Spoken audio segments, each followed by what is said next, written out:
రెండు తెలుగు రాష్ట్రాల అసెంబ్లీలో ప్రసంగాల తీరుతెన్నులు చూస్తుంటే కొంత ఆశ్చర్యకరంగాను కొంత బాధాకరంగాను ఉంటున్నాయి. కానీ గతంలో ఎప్పుడు ఇలాగే ఉన్నాయని అనుకోవద్దండి. అప్పుడు కూడా విమర్శలు ప్రతి విమర్శలు ఘాటుగా చేసుకునేవారు. కానీ దాని వెనుక ఒక హోందాతనం ఉండేది. ఇప్పుడు ఆ హోందాతనం నశించిందా అన్న అనుమానాలు చాలామంది వ్యక్తం చేస్తున్నారు. మా మిత్రులు చాలామంది. నేను అసెంబ్లీ సెషన్ చూడటం పూర్తిగా మానేశాను. కొంతకాలం ఆసక్తితో చూసేవాడిని, కానీ ఇటీవలి కాలంలో నేను చూడటం మానేశాను. ఈ సందర్భంగా నేను ఆంధ్రప్రదేశ్ శాసనసభలో ప్రముఖుల ప్రసంగాలు గతంలో ఎలా ఉండేవి అని చూడటానికి నా లైబ్రరీలో పుస్తకాన్ని సంపుటాలు ఉంటే అది తీసి చూస్తే అందులో డికే సమరసింహారెడ్డి గారు చేసిన ప్రసంగం లాంటి పద్యం లాంటి గద్యం లాంటి ఒక ఉపన్యాసం నాకు కనిపించింది. అది 1988-89 బడ్జెట్లో చర్చ సందర్భంగా 2 ఆగస్టు నాడు ఆయన కవిత్వ రూపంలో, గద్య కవిత్వం అంటే వచన కవిత్వం అంటారు కదా, ఆ రూపంలో మాట్లాడారు. ఆయన శాసనసభ సభ్యుల్లో అత్యంత గౌరవప్రదంగా వ్యవహరించే వ్యక్తుల్లో ఒకరిగా చెప్పుకోవచ్చు. ఆయన ఇంకా సజీవంగానే ఉన్నారు. ఆయన తనకు న్యాయవాదిగా చాలా కాలం ప్రాక్టీస్ చేసి ఇప్పుడు విశ్రాంతి తీసుకుంటున్నారు. ఆయన చేసిన ప్రసంగం చూద్దాం.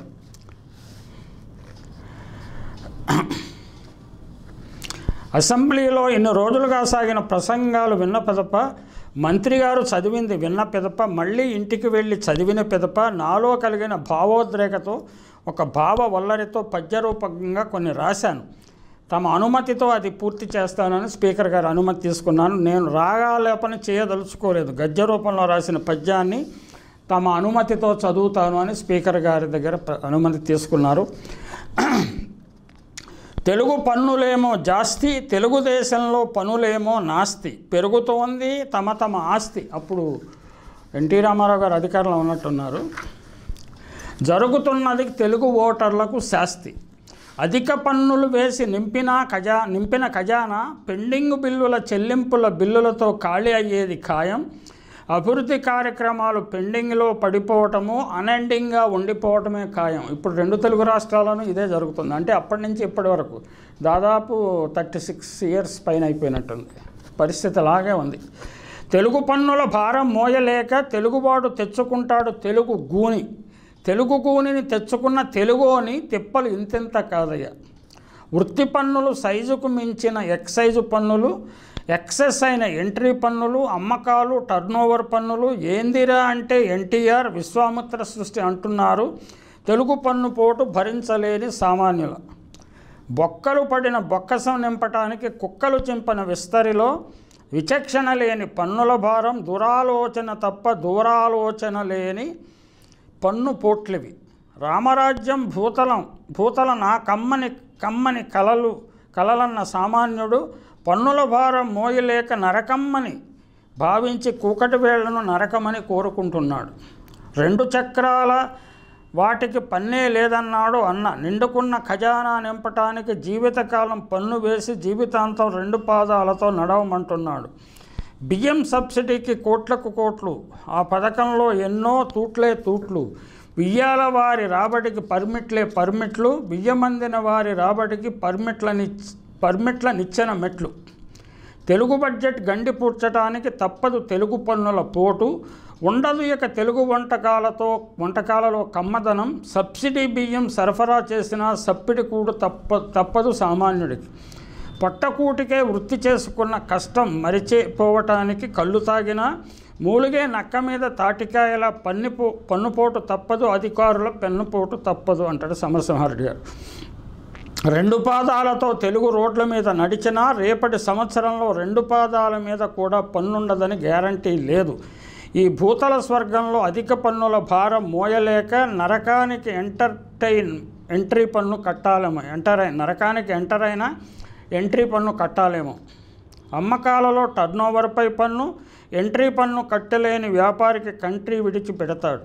కొత్త ఆసుపత్రులు పెట్టనంటాడు, ఉన్న ఆసుపత్రుల సౌకర్యాలు పెంచనంటాడు, పన్నుపోటుతో దగ్గు వచ్చినా దగ్గుపాటి దగ్గర మందు లేదంటాడు. ఇప్పుడు ఆయన ఆరోగ్య శాఖ మంత్రిగా ఉన్నారేమో. కమ్మగా వండుకు తినే యోగం లేకున్నా, కమ్మల గుడిసె వేసుకుందాం అనుకున్నా, పన్నుల భారంతో భూతలమని నమ్మిన సామాన్యుడు కాదుమొర్రో నరకమ్మని కమ్మని కల చెదిరిపోయింది. బెదిరిపోయాడు, అదిరిపడ్డాడు అధిక పన్నుపోటుతో. తెలుగు బడ్జెట్ ఇంద్రజాలమండి, మహేంద్రజాలమండి. ప్రజాక్షేమం కోసం వాహనాలపై పన్ను తీసేసామంటూ వేశారండి జీవితకాలం పన్ను.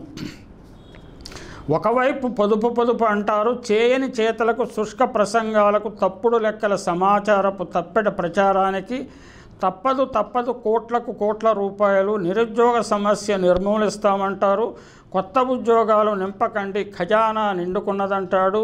యూజీసీ స్కేళ్లు ఇచ్చామంటూ ఎరియర్స్ కోసం అర్రులు చాచవద్దంటాడు. యూజీసీ వారు పంతుళ్ళకిమ్మని ఇచ్చిన డబ్బును కాజేసి ఖాళీ అయిన ఖజానాను నింపుకుంటుంది దివాళాకోరు ప్రభుత్వం.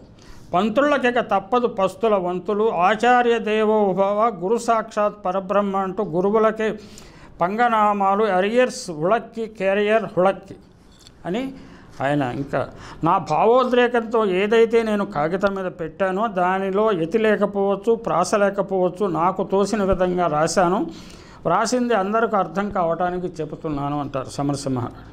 తెలుగు వంటకాలలో కమ్మదనం నైనై, తెలుగు పంపకాలలో కమ్మదనం హైహై, తెలుగు కొలువుల్లో కమ్మదనం హైహై, చివరకు తెలుగు బహిర్భూమిలో కమ్మదనం హైహై. భరించలేమండి మోతాదుకు మించిన కమ్మదనం. లక్ష్మణరేఖ దాటిన సీత రావణుని పాలైనట్లు రామరాజ్యంలో వ్యాసరేఖ దాటిన వాహకుడు పడతాడు తెలుగు జుర్మానాల పాల. హెల్మెట్ లేకపోతే పోలీసు వాడి చేతుల్లో హెల్మేటే. జుర్మానాలతో, అధిక పన్నుల పరమాణాలతో నింపుకుంటుంది తెలుగు ఖజానా. గీత దాటితే జుర్మానా, గీత గీసినా పన్నుల ఫర్మానా. నుదుటి గీత ఇంతేలే అని గీత పట్టుకోవాలి కర్మ. జరిమానాలే వేశారు, మానాలే తీశారు, లాకప్లో లానే కప్పేసి ప్రాణాలే తీశారు. తమ కులం బలం పెంచుకోవటానికి పోలీసులు పెంచుతున్నారు. అన్ని కులాల వారిని అణగదొక్కుతున్నారు. కులాల మధ్య సంకుల సమరానికి ప్రోద్బలం చేస్తున్నది తెలుగుదేశం ప్రభుత్వం. కులాతీత, వర్గాతీత, మతాతీత సామ్యవాదపు కమ్మని కల చెదరగొడుతున్నది. కులాల కమ్మని కంపు కొడుతున్నది. సగం సొమ్ము సంక్షేమ పథకాలైతే ఆ పథకాలలోని బిల్లులు నింపుతాయి స్వక్షేమ పథకాలు. తన దగ్గర ఉందంటాడు బూడిద, అన్నా నమ్ముతుందా ఏ గాడిద. దివాళాకోరు ప్రభుత్వంలోన తెలుగువాడికి మిగిలేది ఇక తెలుగు బూడిదే. బెజవాడ కాదది కమ్మని వాడ. బెజవాడలో పోలీసు కాపు లేదు. విచ్చలవిడి రాజ్యం చేస్తుంది కులం. తమ కులం బలం పెంచుకోవటానికి పోలీసు జులుం ఒత్తాసు పలుకుతుంది. అది ఆయన సమరసింహ